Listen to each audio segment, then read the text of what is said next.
민족의 명절 추석입니다. 내일이 추석인데 오늘 벌써 추석에 이제 고향에 내려가시고 또 이렇게 같은 수도권 내에 있다 해도 방문하고 이렇게 하느라고 지금 아주 오고 가는 발길이 많습니다. 이 추석에 음식을 나누고 또 조상들을 기리고 감사의 마음을 나누는 그러한 절기입니다.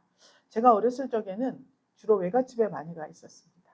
수원인데 수원에 오목내라는 동네예요. 이제 동네가 오목하게 들어가 있다고 해서 오목내인데 언젠가 가보니까 거기 다 아파트가 들어와 있어서 어린 시절의 추억은 한 개도 찾아볼 수가 없게 되었더라고요. 그런데 어쨌든 그때는 그냥 그 마을에서 공동으로 축제를 열어요. 지금도 우리 얼마 전에 여기 해바라기 축제도 있지만 동네마다 기금을 줍니다. 파주시에서. 줘서 우리 이제 가야살이잖아요. 가야살이에서 여기 모여가지고 또 축제도 하고 잔치도 하고 막 가수들도 부르고 그랬습니다. 그런데 그 시절에는 뭐 가수 부르고 이런 게 없기 때문에 동네 사람들이 다 해요. 그래서 애기들은 다 한복을 입고 저녁 때가 되면 같이 이제 뭐 떡도 먹고 다 하다가 밤 저녁 이렇게 되면은 그 타작마당이 우리 외갓집 앞에 있었는데 거기 큰 무대를 설치해요. 이렇게 뭘 막 싸가지고 무대를 싹 설치하고 애기들은 다 한복 입고 어른들도 막 그렇게 갇혀 있고 그리고 이제 거기서 막 노래도 하고 나와서 노래자랑도 하고 그리고 제일 특이했던 게 기억에 남는 게 연극을 해요. 연극. 그 동네에서 아주 우리 은솔이 자매 같은 그런 이쁜 처녀 자매가 있었는데 지금 기억하는 게 그분이 무슨 연극을 했는데 여자 주인공이에요. 그런데 머리를 이렇게 하고 화장을 싹 하고 무대에 나와서 혼자 뭐라고 막 한 그 기억이 아직도 있습니다. 저는 이제 외삼촌이 이렇게 안고 잘 안 보이니까 사람이 많으니까 안고 밖에 서 있고 막 그랬었어요. 그러니까 동네 사람들이 스스로 다 참여해 갖고 연극도 하고 노래도 하고 뭐도 하고 다 우리끼리 다 하는 거예요. 그런 풍경이 있었습니다. 지금도 우리는 여기 파주니까 아직 그런 게 남아 있어서 단위별로 이렇게 다 잔치를 하지 않습니까?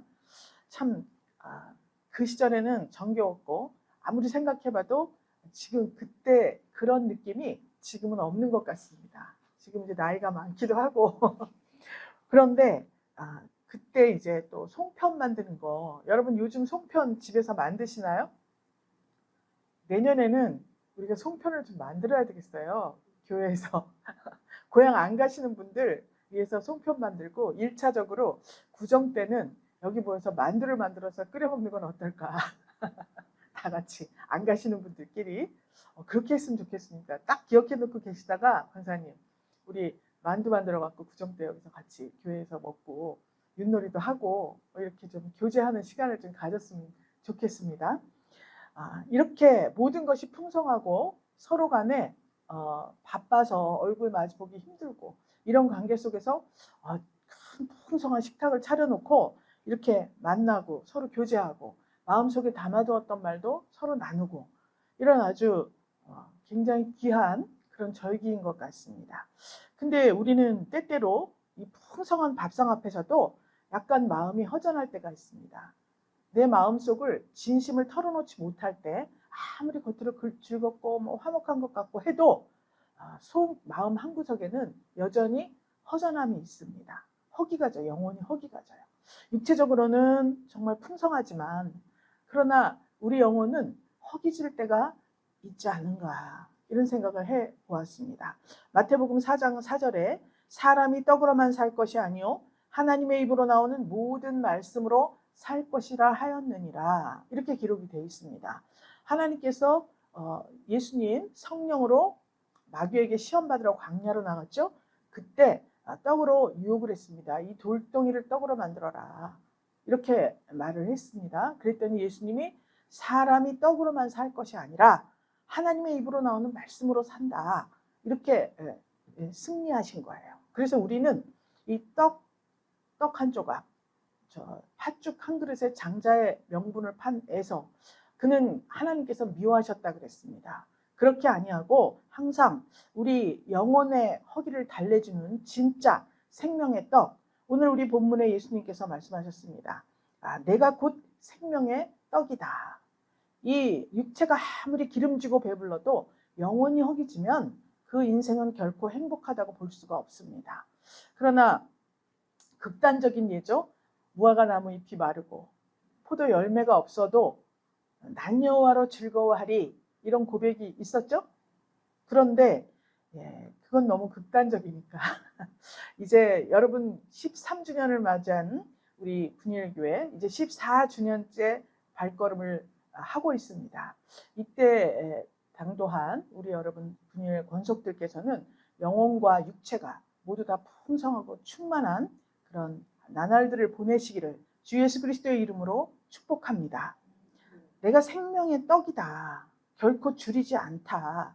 나를 믿는 자는 영원히 목마르지 않다. 이렇게 주님께서 오늘 우리 35절에서 말씀하고 있습니다. 이 말씀은 단순히 음식의 풍성함을 넘어서 우리의 존재, 내가 누구냐, 이런 것에 대한 확신입니다. 근거입니다. 우리가 살 수 있는 근거, 우리의 정체성, 이것이 무엇인지를 알게 하시기 위해서 나는 생명의 떡이다 라고 그 떡을 나눠주기 위해서 우리를 초청하고 계시는 거예요. 할렐루야. 오늘 이 추석 명절에 참된 식탁이 무엇인지, 또 참된 만족이 무엇인지, 참된 나눔이 무엇인지 우리가 한번 심도 있게 한번 살펴보기로 하겠습니다. 여러분 창세기 18장 한번 다 찾아보세요. 창세기 18장 앞에 있습니다. 21페이지에 있습니다. 구약성경.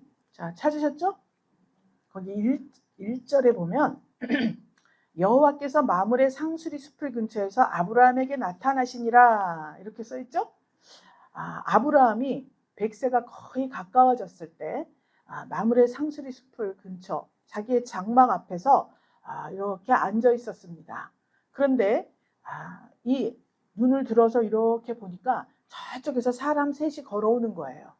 그때 2절에 보면 그가 그들을 보자 곧 장막문에서 달려나가 영접하며 몸을 땅에 굽혀 이렇게 기록이 되어 있습니다.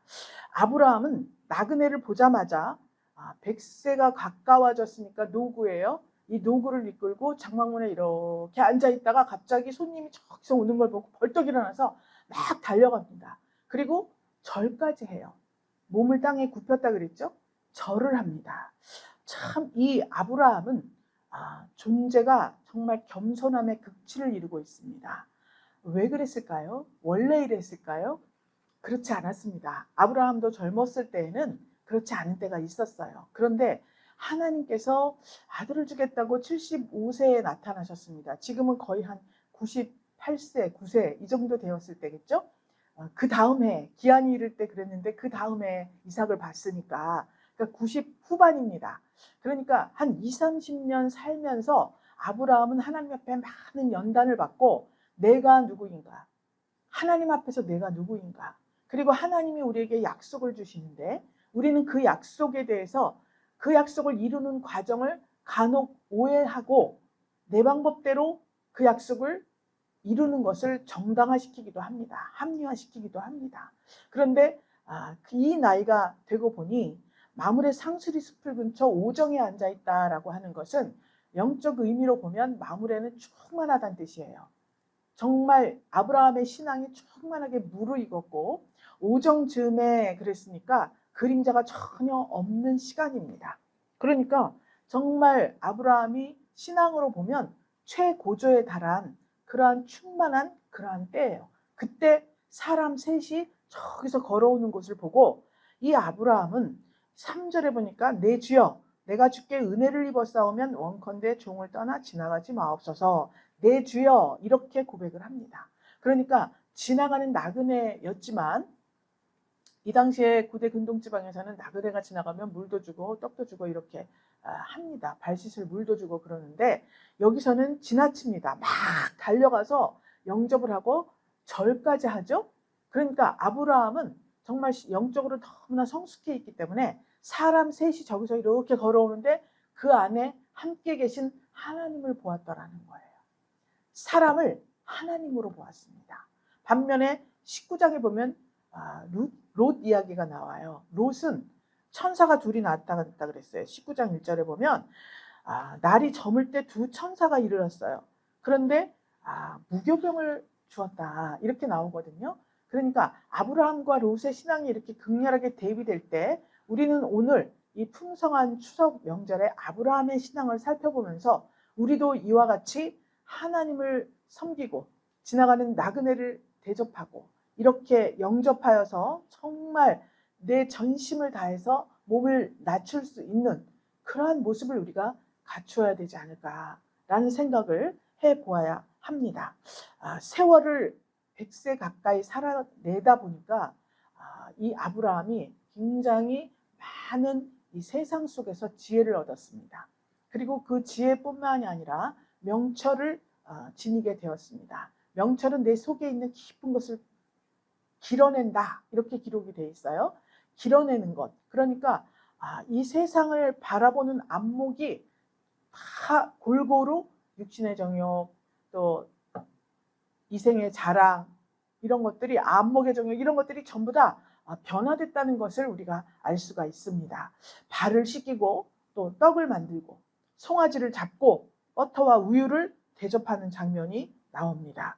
이 당시에 이것은 굉장히 귀한 음식이기 때문에 아주 귀빈에게만 대접하는 걸로 되어 있어요. 그런데 6, 7, 8절에 보니까 이 좋은 것들을 다 대접을 합니다. 최선의 것으로 대접을 해요. 그러니까 믿음의 환대라고 볼 수가 있습니다.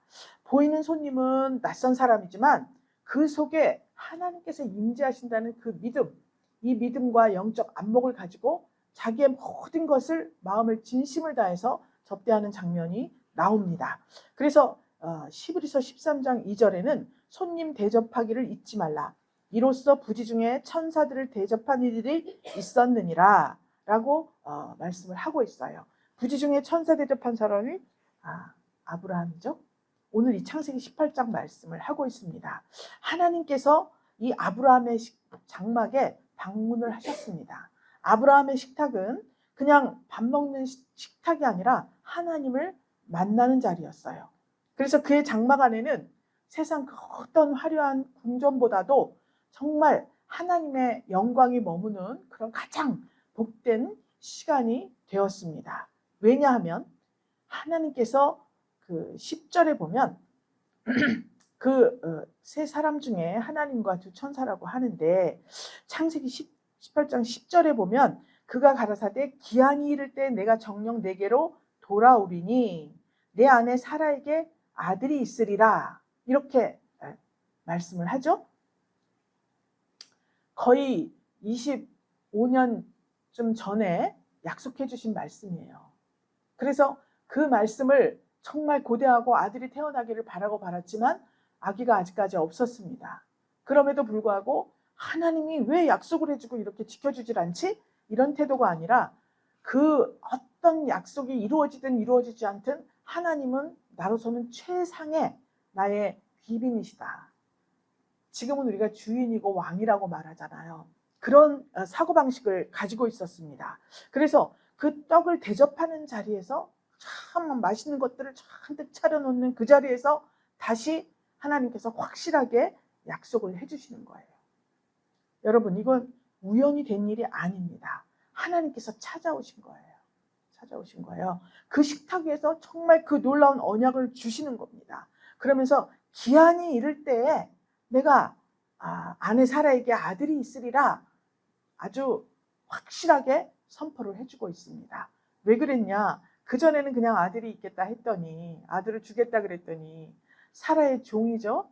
하갈에게서 얻을까 아니면 엘리에셀 종에게서 후사를 얻을까 여러 방면으로 고민했지 않습니까? 그리고 불상사도 많이 일어났습니다. 그런데 오늘 이 자리에서 그 극진한 섬김을 통해서 하나님께서는 분명하게 선포하십니다. 내 안에 사라에게 아들이 있으리라. 어디서 얻어 걸려서 들어온 게 아니에요. 경수가 끊기고 아브라함이 98, 9세 됐다면 사라는 10살이 적지 않습니까? 그런데 분명하게 사라에게 아들이 있겠다. 우리가 이렇게 볼 때 도저히 전도 못하게 생긴 사람이 있어요.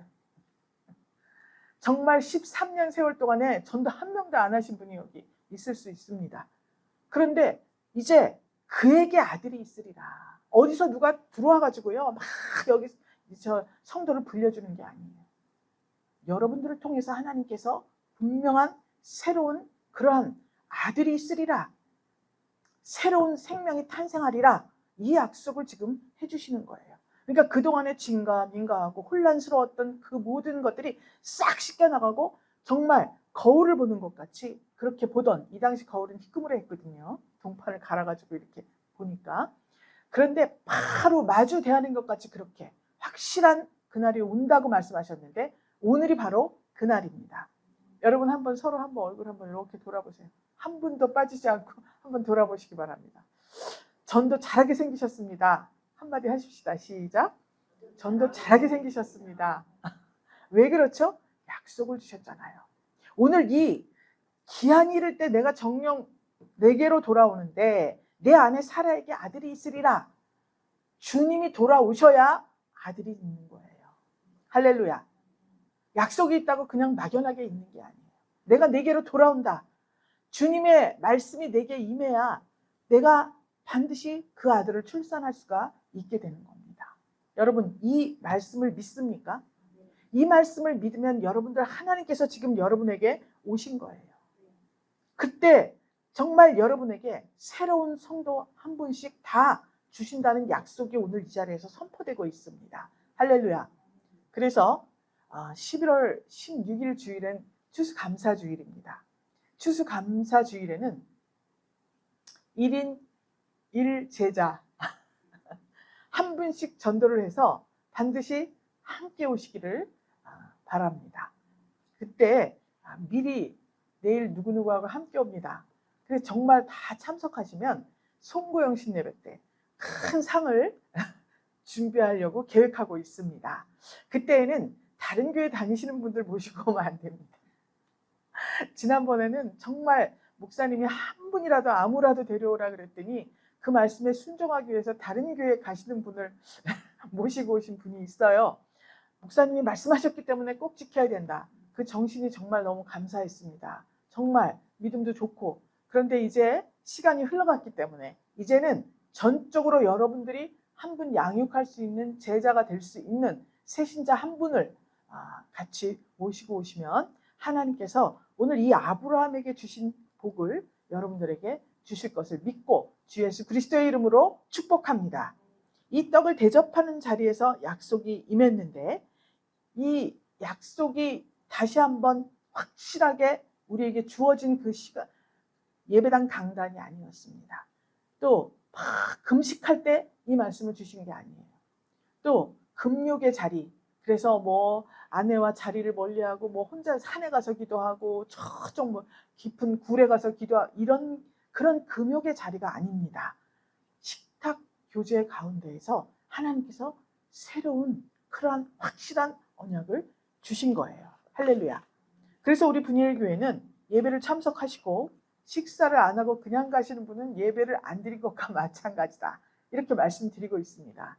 식탁이 지금 이렇게 2개가 있는데 또 한꺼번에 또 다 아기들까지 다 오고 다 하면 거기서 다 못 드시는 경우도 있어요.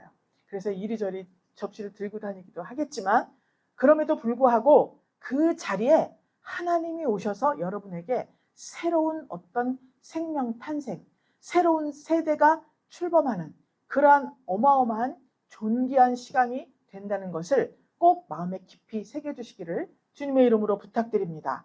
하나님께서는 우리가 누군가를 섬기고 나눌 때 그곳에 임하시는 것입니다. 아브라함이 막 떡을 만들고 고기를 굽고 막 냄새가 나죠. 음식 냄새가 진동을 하고 손님을 대접할 때 그 음식 냄새가 나는 그 자리에 새로운 생명의 약속을 주십니다. 바로 이삭이에요. 믿음의 후손이 태어날 그러한 언약입니다. 전적인 순종의 아들 이삭이에요. 장차 우리 예수 그리스도를 예표하는 그런 순종의 아들 이삭입니다. 이것이 아브라함의 식탁이 보여주는 복음의 원리입니다. 단순한 식사 제공이 아니라 약속과 축복의 자리인 것입니다. 오늘부터 여러분들께서는 그간에도 다 기도를 하셨겠지만 점심 식탁을 마주할 때 이 음식을 만든 우리 권사님을 축복하시고 또 이 식탁 교제에 참여하는 본인들에게 하나님의 약속과 축복이 임하는 귀한 역사가 있게 하고 약속과 축복이 오는데 내가 멍청하면 그거 아무도 깨달을 수가 없습니다. 상황을 잘 깨달을 수 있는 세미한 영을 달라고 기도를 하시기를 부탁드립니다. 이렇게 해서 하나님을 대접하고 바로 확실하게 내 안에 살아야게 이렇게 후손을 주겠다 약속을 받았습니다. 열왕기상 17장에 보면 엘리야와 사르밧 과부 이야기가 나옵니다. 엘리야 선지자가 바알 선지자를 450명을 죽였습니다. 그리고 도망갔어요. 왜냐하면 이세벨이 내 선지자들을 다 이렇게 죽였단 말이지 내가 가만두지 않겠다. 엘리야를 당장 잡아라. 수배령을 내렸습니다. 그래서 엘리야가 막 도망을 갔어요. 도망을 가서 막 숨어 다니다가 하나님의 부르심을 받고 저쪽 호렙산에 가가지고 다시 한번 하나님의 위로와 사명을 받습니다. 그런데 그러고 나서 활동을 할 때 사르밧 과부 가뭄이 들었는데 우로가 한 점 있지도 않겠다 말했잖아요. 그런데 그때 가뭄이 진짜 들어온 거예요. 그랬더니 하나님께서 저쪽 사르밧에 가면 과부 한 명이 있다. 거기 가면 너에게 식량을 좀 줄 것이다. 이렇게 말씀을 하셔서 그걸 찾아갔습니다. 그래서 가보니까 이 과부가 자기 아들하고 둘이 살고 있었어요. 그런데 엘리야가 당도했죠. 그래서 사르밧 과부에게 이야기합니다. 내게 떡을 좀 가져와라. 지금으로 말하면 밥 좀 주시오. 이렇게 말을 한 거예요. 하나님의 사람이. 그랬더니 이 사르밧 과부가 이야기를 합니다. 나는 정말 과부가 아들 하나 키우니까 얼마나 힘들었겠습니까? 그리고 가뭄이 들은 상황 아닙니까? 그러니까 굉장히 힘겨운 그런 삶을 살고 있는 집이에요. 그런데 손님이 찾아오셨는데 하나님의 사람입니다. 말하자면 제가 여러분 우리 성도 아무것도 없는 집에 찾아가서 밥상을 좀 차려주시오 이렇게 말했다는 거예요. 그랬더니 이 사르밧 과부가 이야기를 하죠. 우리 집에는 먹을 게 없습니다. 이제 나하고 내 아들이 한 끼 먹을 딱 그 밀가루 한 줌 이거 하고 조금밖에 없습니다. 기름 조금밖에 없습니다. 이렇게 이야기를 했어요. 그러니까 엘리야가 그래? 아이고 내가 잘못 왔네. 그런 것이 아니라 그래? 그거 가지고 가서 내가 먹을 떡을 만들어 와라. 이렇게 이야기를 한 거예요. 지금 아마 그렇게 하면 목사님 신고할걸요? 아무것도 없는 집에 가서 내놓으라고 하면. 그런데 이 과부가 정말 그 선지자가 그렇게 담대하게 말씀하시는 것을 듣고 생각을 했습니다. 그 한 끼 먹고 그 다음에 먹을 것이 없으나 지금 먹을 것이 쭉 없으나 한 끼 더 먹고 한 끼 먹고 산다고 무슨 그렇게 영화를 보겠나 아마 이런 생각을 했던 것 같습니다. 그래서 그것으로 과부가 그렇습니까? 그리고 하나님의 사람에게 그 하나님의 떡을 만들어서 대접을 하게 됐습니다. 과부는 자기가 가진 마지막 그 양식을 내어놓았고 하나님께서는 그때부터 이 가정을 축복하십니다. 마지막 한 조각을 드렸더니 그때부터 그 밀가루통에 가루통에 가루가 멈추지 않았다 그랬어요. 기름병에 기름이 마르지를 않고 계속 나왔다 그랬습니다. 가뭄이 끝날 때까지 지속적으로 하나님께서 공급을 해주셨다고 기록이 되어 있습니다. 과부가 이 마지막 떡을 드리는 이 용기는 무엇일까요? 너무나 내가 힘겨운 삶 속에서 믿음을 잃어버렸습니다. 그런데 하나님께서 그 과부를 불쌍히 여기시고 긍휼히 여기셔서 하나님의 사람을 보내주신 거예요. 내가 내게로 돌아올 때 내게 아들이 나리라 이렇게 말씀하셨습니다. 창세기에서도 그 하나님의 사람이 온 거예요. 하나님의 말씀을 가지고 온 거예요. 그랬더니 그에게 축복이 생겼습니다. 새로운 세대를 살아나갈 수 있는 힘과 양식을 공급받게 된 거예요. 믿음이 회복된 겁니다. 여러분 우리가 내가 가진 것 중에서 기꺼이 드릴 수 있는 게 무엇일까 한번 생각해 보세요. 여러분 돈이 제일 쉽습니다. 돈은 그냥 내면 그만이에요. 그렇지만 참석하고 지금 오늘 비가 왔습니다. 휠체어 타고 오실 분이 계신데 오시기로 약속한 그날부터 계속 주일날 비가 오고 있어요. 정말 내가 몸으로 이렇게 와서 이렇게 예배드리는 게 쉬운 일이 아닙니다. 그래서 오죽하면 너희 몸을 신령한 산 제사로 드리라 사도 바울이 이야기했지 않습니까? 여러분 너무 멀어서 영상으로 보는 분들도 있습니다. 그런 분들 말고 내가 충분히 올 수도 있는데 그냥 아무 일도 하지 않으면서 오지 않으시는 분은 없겠지만 간혹 혹시라도 그런 분이 있다 그러면 오늘부터 태도를 바꿔야 됩니다. 오늘 이 몸을 들이는 것이 가장 어려운 일이에요. 그런데 월화수목금토일 쉬지 않고 이 교회를 지키는 분들이 계시고, 물론 하나님이 지키시지만 자기 자리를 지킨다는 것입니다. 어떤 모습으로, 예배를 드리는 모습으로, 청소하는 모습으로, 또 강단을 관리하는 모습으로, 모든 것을 준비하는 모습으로 그렇게 참석하는 분들이 계셔요. 그 몸으로 드리는 제사가 신령한 제사다, 이렇게 사도 바울이 말씀하고 있었어요. 이제 하나님께서 우리에게 말씀하시는 것, 풍성함으로 내가 무언가를 채우기 원한다면 내 가장 힘든 부분을 내어 드리는 것입니다. 몸이 아파서 못 옵니까? 그럼에도 불구하고 나와보세요. 하나님께서 큰 치료의 역사뿐만이 아니라 앞으로도 강건한 역사, 또 그 강건함을 받은 내가 다른 이들을 위해서, 약자들을 위해서, 병자들을 위해서 기도할 때 치유할 수 있는 신의 은사까지 주시는 것입니다. 할렐루야. 지금은 병든 자의 예를 들었습니다. 모든 방면에 있어서 그것을 극복하고 내 몸을 신령한 제사로 드릴 때 하나님께서는 큰 축복으로 함께 하신다는 것을 믿으시기를 바랍니다. 믿음의 조상 아브라함의 드림을 받으신 하나님께서 우리에게도, 여러분들에게도 똑같이 새로운 세대가 출범하는 놀라운 역사를 이루실 줄 믿고 주 예수 그리스도의 이름으로 축복합니다. 이렇게 드림이 있었습니다. 구약시대에. 그런데 예수님이 오셨어요. 예수님이 오셔서 생명의 떡이다 나는, 이렇게 말씀하셨습니다. 이제 사르밧 과부가 드렸고 아브라함이 드렸고 구약시대에 하나님을 만나는 사람마다 하나님 앞에 제물을 바치고 제단에 감사를 올리고 했습니다. 그런데 이제 신약으로 접어들어서 하나님께서 우리를 위해서 우리에게 주시는 거예요. 생명의 떡을 주시는 거예요. 이제는 내가 줄 차례다. 하나님께서 우리에게 직접 떡을 내어 놓으십니다. 그 떡이 뭐냐? 하늘에서 내려오신 예수 그리스도 자신이십니다. 예수님은 이 땅에 오셔서 죄인들을 손님처럼 맞이하셨습니다. 죄인이라고 무시하고 죄인이라고 손가락질한 우리들.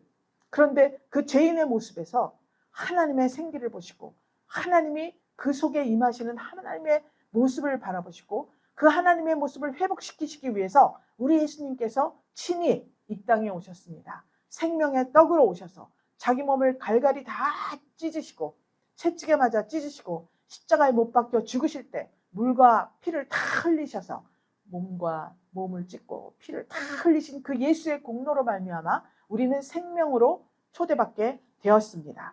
그분의 식탁에는 세리와 창기, 병든 자, 버림받고 소외된 자들이 함께 했습니다. 예수님이 오셨을 때 이야기죠. 누구든지 목마르거든 내게로 와서 마셔라.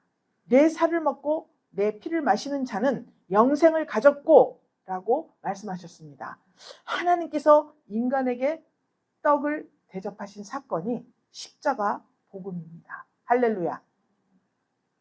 예수님은 자신을 나누어 주셨고 예수님의 몸이 찢어지면서 우리 영혼이 배부르게 되었습니다. 이제는 우리는 결코 육신으로도 영혼으로도 허기지지 않습니다. 하나님의 충만함, 생명의 떡이신 예수님의 말씀, 또 물과 피를 흘리셨듯이 우리 예수님의 살과 피를 먹고 마시면서 우리는 충만한 가운데 모든 죄에서 해방되고 새로운 세대로 향하여 나아갈 수 있는 힘과 능력과 권세를 받았습니다. 할렐루야. 이렇게 하나님께서 우리를 초대해서 이제 우리를 섬겨주셨습니다. 아브라함의 섬김, 엘리야의 섬김, 사르밧 과부의 섬김, 또 하나님이 우리를 섬겨주시는 그 섬김, 이 모든 것 우리가 알게 된 지금 이 순간에 우리가 할 것은 무엇이냐? 이제 우리가 떡을 대접할 차례입니다. 추석은 하나님께서 주신 풍성함을 나누는 절기예요. 우리는 은혜를 풍성하게 받았습니다. 이 받은 은혜를 이웃에게, 가족에게, 또 때로는 원수에게 나누는 시간이 바로 이 추석 명절입니다. 우리에게 가장 귀한 떡, 영혼과 육체의 만족을 주는 떡, 생명을 얻되 풍성히 얻는 떡, 나누면 나눌수록 공급되는 충만한 떡, 예수 그리스도입니다. 생명의 떡이신 예수 그리스도를 전해야 하는 것입니다. 이것이 오늘날 아브라함이나 또 사르밧 과부가 하나님의 사람과 하나님을 섬겼듯이 우리가 하나님을 섬기는 방법입니다. 아브라함의 식탁에 하나님이 찾아오셨듯이 오늘 우리 식탁에도 주님이 찾아오십니다. 오병이어 기적을 보고 사람들이 예수님이 주신 떡을 보고 막 몰려들었습니다. 주님이 주신 그 떡은 지금 먹고 금방 도로 배고팠습니다. 오병이어 5 어린 소년이 도시락 갖고 온 거 있었죠? 그거를 떠서 5,000명을 먹였습니다. 그것은 금방 또 배가 고파요. 그 당시에 먹으면. 그런데 지금 주님은 떡의 주인입니다. 그리고 그 자체예요. 내가 생명의 떡이다 말씀하셨습니다. 그 예수를 주는 거예요. 우리에게 예수를 준다고 여러분들을 이 자리에 초청하신 겁니다. 할렐루야. 이 떡은 하늘에서 내려온 것이니 사람으로 하여금 먹고 죽지 아니하게 하는 것이라 50절에 나와 있습니다. 요한복음 6장. 할렐루야. 하나님께서 내게 오는 자는 결코 줄이지 아니하리라. 그리고 결코 죽지 아니하리라 라고 말씀하고 있습니다. 우리가 예수를 믿는 이유가 뭡니까? 이 세상에서 병들지 않고 가난하지 않고 또 힘없이 약하지 않고 모든 것을 다 누리기 위해서입니다. 라고 생각을 한다면 오산입니다. 우리는 영원히 살기 위해서 예수를 믿는 거예요. 이 세상에 살 때에도 영생 복락을 주시는 그분을 미리 우리가 체험하는 거예요. 지금. 그때 그날에 우리가 하나님을 만나고 천국에 들어가면 거기에서 영생 복락을 누린다고 말씀하고 있습니다. 그것을 미리 체험하는 이 곳이 이 교회 공동체이고 또 걸어다니는 교회이신 여러분들이 가는 곳곳마다 이 사실이 증거되고 있어야 하는 것입니다. 그래서 여러분들을 빛과 소금, 빛의 사자라고 하나님께서 불러주신 것입니다.